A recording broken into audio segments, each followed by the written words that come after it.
let's move on. Why didn't government do anything about it? Why the hands-off approach? Why no government intervention or oversight in the economy? Well, not surprisingly, the captains of industry, what are sometimes called robber barons, like John D. Rockefeller, supported that laissez faire economic policy, that government staying out of the economy. Rockefeller makes a comparison to a champion rose garden. He makes the analogy that to grow a champion rose, you need to clip or snip or remove or kill the smaller buds on a rose plant and allow one blossom to truly grow and prosper. In the economy, Rockefeller's arguing that the government has to allow weaker businesses to fail, to wither and die, to be snipped, to be pruned and fall to the ground dead, to allow the best, like Standard Oil, to emerge and prosper. Rockefeller says that monopolies are just a natural result of capitalism. There's nothing shady about them. There's nothing illegal about them. And really, he says, by the late 1800s, he says it's really too late to argue about the advantages that large corporations might enjoy over smaller corporations because they already exist. It's the condition. This echoes an idea of the time known as social Darwinism, kind of a bastardization of the ideas of Charles Darwin and meant to try to apply it to people and corporations. Social Darwinists we'll talk more about when we talk about the racism of this era, but social Darwinists also argued that the most capable businesses, like the most capable species, would survive and thrive and continue, but the inefficient would go extinct, would fail, would close, would go bankrupt. In other words, the market, supply and demand, would solve the problems of the economy. If there were too many businesses in one market, in one industry, then some would fail. If there was not enough competition, then entrepreneurs would invest in and enter into that market. Don't worry, the market will solve it. Andrew Carnegie, not surprising, agreed also with that laissez-faire approach. In his essay, Gospel of Wealth, he argued that the amassing of fortunes like he and Rockefeller and Morgan enjoyed was beneficial to society. He argued that throughout history, there's this quote there, that wealthy people had been a benefit to their society, not a detriment. In fact, all industrialists are going to argue that their work is accelerating innovation, that their work is creating jobs for Americans, that their work is providing goods and services at lower prices and raising the standard of living for all Americans. So why didn't business do more about that declining competition? Why didn't business do more about some of those working conditions? Why didn't business intervene or provide oversight? Well, it might have to do with lobbying done by corporate interests. It might have to do with campaign contributions that Rockefeller and Carnegie and other titans of industry made to various politicians. It might have to do with just good old-fashioned illegal bribery, or probably a combination of all three of those things.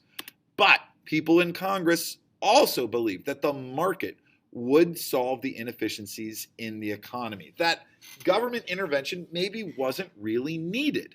So they helped businesses out. They provided lots of free land to railroad companies out west, or if not free, really, really cheap, and then maybe didn't even make them pay back the loan.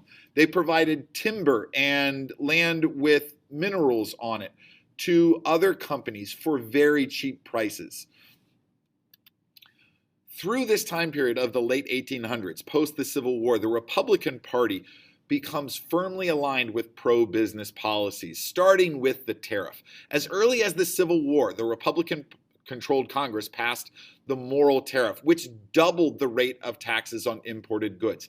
That's going to make American-made goods more appealing to American consumers. They continued to assist business with the Legal Tender Act of 1862, which created those greenbacks like we see here, and the National Banking Act of 1863, which creates national bank offices around the country to issue those greenbacks. This is a big improvement on state banks issuing their own paper notes. This is a big improvement for a national economy. This is something that helps big business. What is government not doing? Well, they're not providing any oversight. There's no oversight in the business practices. There's nobody really checking these mergers to make sure that they stamp out or are not stamping out competition. There's nobody checking the accounting operations of these businesses to make sure they're not hiding the numbers. And that's really not an issue because there are no corporate taxes either. They're also not providing any oversight to help workers. There's no oversight on working conditions. There's no oversight on wages. There's no oversight on hours that people are being asked to work. So as a result of the government staying out of the economy, and as a result of innovation, and as a result of resources out west, and as a result of all the other factors that we've talked about, not just because government stays out, but business booms in America from the end of Reconstruction until the turn of the century. The economy roughly doubles from 1877 to 1901. So much so that by the 20th century, the United States has the world's strongest industrial economy. But some people are hurting. Some consumers are hurting. Some small businesses are being driven out of business. Some workers are hurting. And as a result, some states try to pass laws to help. Those have very little effect, and it becomes apparent very early on that the federal government needs to do something. And they tried with the Sherman Antitrust Act of 1890. The Sherman Antitrust Act outlawed trusts. It prevents or limits monopolies. It is intended to protect competition in business. However, it was not really enforced for about 10 years. Not until Teddy Roosevelt, not until the Progressive era, will the Sherman Antitrust Act have a meaningful impact on American business. In fact, early on in the United States versus E.C. Knight Corporation, the United States was suing the Sugar Manufacturing Trust. The Supreme Court ruled that this new law applied only to trade, not to manufacturing.